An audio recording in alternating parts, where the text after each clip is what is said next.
배종찬의 정치로 순서입니다.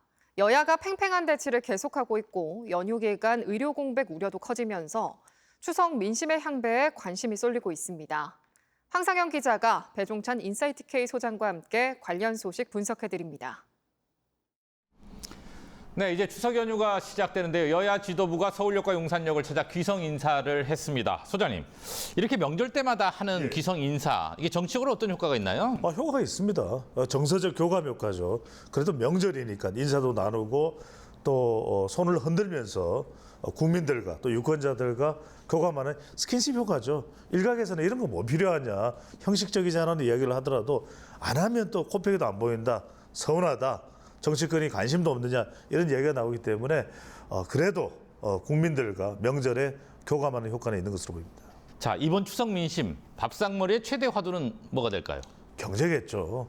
경제가 가장 또 중요하고 또 먹고 사는 문제야말로 국민들에게 또 유권자들에게 또 대구 경북 시민 또 도민들에게 가장 중요한데 정치적으로 이야기가 된다 그러면 추석 명절 응급실 우려도 있거든요. 그래서 의대 이 갈등 또 의료 공백 이 부분이 정치권 관련해서는 가장 많이 이야기가 될 것으로 보입니다. 자, 여론조사 전문가시잖아요. 이번 추석 민심이 윤석열 대통령 국정 지지율에도 영향을 미치겠죠. 특히 TK 민심의 변화는 어떻게 보세요? 그렇습니다. 얼마나 윤석열 대통령이 또 국정 운영을 잘하느냐, 좀 혁신을, 국정 드라이브를 가져가느냐, 4대 개혁, 교육, 의료, 또 노동, 연금 중요하고 여기에 또 저출생까지 있지 않습니까?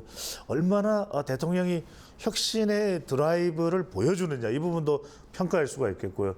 또 무엇보다도 한동훈 대표와의 또 협력 이 부분도 중요합니다. 유난 갈등이 아니라 유난 협력이 대통령의 지지율과 당의 경쟁력도 올릴 수 있기 때문에 무엇보다도 관심사가 될 것으로 보입니다.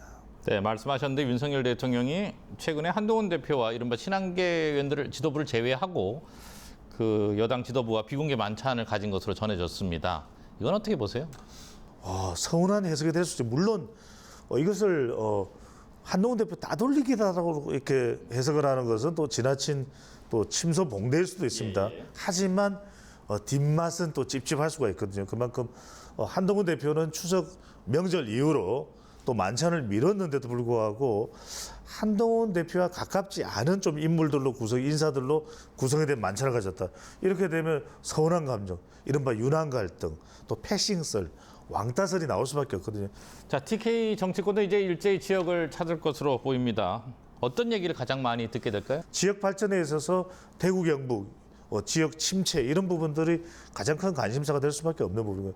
두 번째로는 지금 의정 갈등 이 부분에 대해서 어떻게 좀 해소가 돼야 되는데 정치권에서 좀 일을 열심히 해줬으면 하는 이런 또 바람들이 있을 수밖에 없는 것이고 마지막으로 대구 경북이다 보니까 얼마나 대통령과 한동훈 대표 사이 협력이 이루어지는가 이 부분도 추석 밥상머리에 관심사로 보입니다.